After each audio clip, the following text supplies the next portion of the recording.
Hello everyone, प्रभु के नाम की स्तुति हो। और आज मैं बाइबल की कुछ आयतों से आपको बताऊंगी 1 वर्स 8, इम्पॉर्टेंट 1 वर्स 8। ओके, तो चलिए स्टार्ट करते हैं। सबसे पहले एक्ट्स 1 वर्स 8 यानी प्रेरितों एक का अर्थ the great commission. This is a very important Bible verse. Okay, this portion of what Jesus shared with his followers just before his ascension. It means जब प्रभु ऊपर की ओर जा रहे थे, प्रभु जाने वाले थे, तो प्रभु ने अपने चेलों से क्या बोला था। तो इस state that the disciples will receive power from the Holy Spirit and become witnesses for Jesus. This power will empower them to share the gospel in Jerusalem, throughout Judea and Samaria, and to the ends of the earth. तो सुप्रेरित तो एक card वचन ऐसा कहता है कि परंतु जब पवित्र आत्मा तुम पर आएगा तब तुम समझ पाओगे और यरूशलेम और सारे यहूदिया और समारिया और पृथ्वी की छोर छोर तक मेरे गवाह ठहरोगे।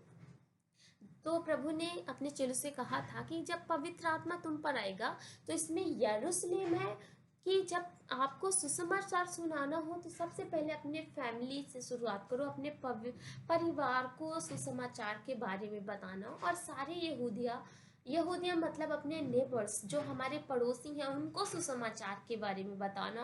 और समारिया फिर देश देश के लोगों को बताना। और फिर इसमें लिखा और पृथ्वी की छोर छोर तक तुम मेरे गवाह ठहरोगे, यानी कि हमें प्रभु के वचन को पृथ्वी की छोर छोर तक फैलाना है। So Acts 1:8 is a very important Bible verse. It is the Great Commission. Okay, next.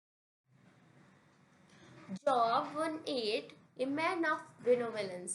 बेनोवेलेंस मतलब होता है एक बहुत ही अच्छा व्यक्ति। बेनोवेलेंस जिसके अंदर बहुत ही दया हो, देने वाला हो, और दया और धार्मिक इंसान। जॉब 1:8, अय्यूब एक कार्ड। So then the Lord said to Satan, have you considered my servant Job? There is no one on earth like him, he is a blameless and upright, a man who fears God and sons evil.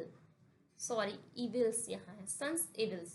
Okay, so अय्यूब 1:8 ऐसा कहता है, यहोवा ने शैतान से पूछा, क्या तूने मेरे दास अय्यूब पर ध्यान दिया है? क्योंकि उसके तुल खरा और सीधा और मेरा भय मानने वाला और बुराई से दूर रहने वाला मनुष्य और कोई नहीं है। तो ये भी एक इम्पॉर्टेंट बाइबल वर्स है, क्योंकि प्रभु की दृष्टि जब अय्यूब पर पड़ी थी तो अय्यूब प्रभु की नज़र में एक खरा और सीधा मनुष्य था और प्रभु का भय मानने वाला था और बुराई से दूर रहने वाला था। तो लोग आपके बारे में क्या सोचते हैं ये मैटर नहीं करता, प्रभु आपके बारे में क्या सोचता है ये मैटर करता है। तो प्रभु की दृष्टि में जॉब अय्यूब एक खरा मनुष्य था और सिधाई से चाल चलने वाला मनुष्य था। तो this is a very important Bible verse. Daniel 1:8, Daniel faithfulness. इसमें दानियल की विश्वास योग्यता के बारे में बताया है।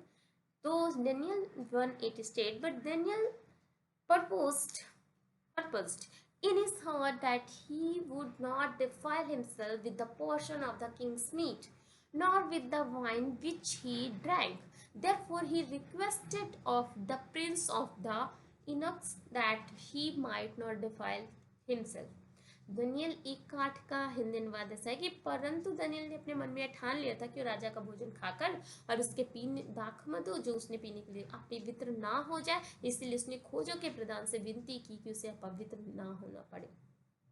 उसने इस बात, जब राजा ने उसे खाने पीने के लिए वस्तु दी तो उसने उसको अशुद्ध जानकर दनियल ने मना कर दिया, क्योंकि उसका प्रभु उसको देखता है और उस चीज़ों से वह अपने आप को अशुद्ध नहीं करना चाहता था। तो दनियल प्रभु के प्रति विश्वास योग्य था।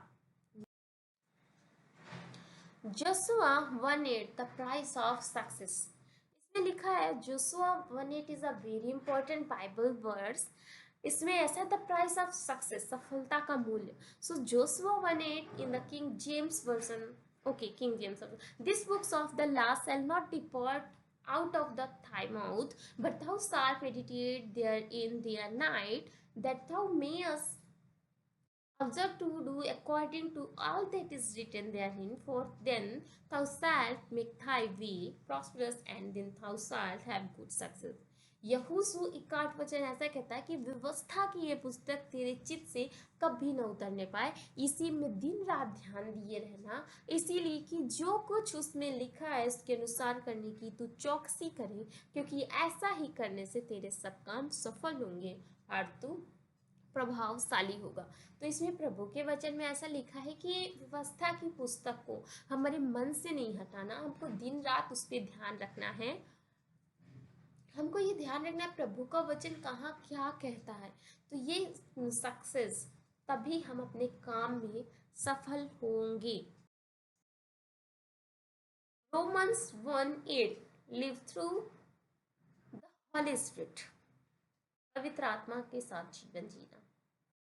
The author of the later Romans expressed gratitude to God for the faith of the Christians in Rome, stating that their faith is proclaimed throughout the whole world. This means that their faith is recognized and acknowledged as a powerful witness to the gospel, impacting people beyond their local community. In God's power for the salvation of all people by faith in Christ, we need to be saved because God is angry with us because of our sin. Humanity has rejected him as creator and provider. We worship created things instead हमारे पिता परमेश्वर प्रभु यीशु मसीह की ओर से तुम्हें अनुग्रह और शांति मिलते रहे। सबसे पहले मैं तुम सबके लिए यीशु मसीह के द्वारा अपने परमेश्वर का धन्यवाद करता हूँ कि तुम्हारे विश्वास की चर्चा जगत में हो रही है। आप कैसा विश्वास करते हैं, आपके बारे में दूसरों उसको देखकर क्या बोलते हैं, ये सब चीज़ मैटर करता है कि आपके विश्वास के कारण कितने लोग आप विश्वास करने पाते हैं और प्रभु के पास आने पाते हैं, क्योंकि आपको प्रभु ने कहा है कि तुम पृथ्वी के नमक हो, पृथ्वी की ज्योति हो, तो आपको एक ज्योति के समान उनके सामने चमकना है। Revelation 1:8 The God Almighty, प्रभु हमारा सर्वशक्तिमान है। And Revelation 1:8 declares that Jesus Christ is Alpha and the Omega, meaning is the beginning and end of all things. He is also described who is and who was and who is to come. The Almighty emphasizes his eternal and omnipresent nature. This was asserts Jesus' divine authority and sovereignty over all creation. प्रकाशित वाक्य का 8 वचन ऐसा कहता है कि मैं alpha और ओमेगा हूँ, यह प्रभु परमेश्वर कहता है, जो है, जो था और जो आने वाला है और जो सर्वशक्तिमान है। इसका मतलब है कि परमेश्वर का अस्तित्व शुरू और अंत दोनों में है। वह पहले था, अभी है और हमेशा रहेगा। So thank you. आपने ये मैंने कुछ इम्पोर्टेंट बाइबल वर्स ली थी और जिसमें 1:8 इम्पोर्टेंट था। सो आप आशा है कि आपको समझ आया हो। So thank you everyone for watching.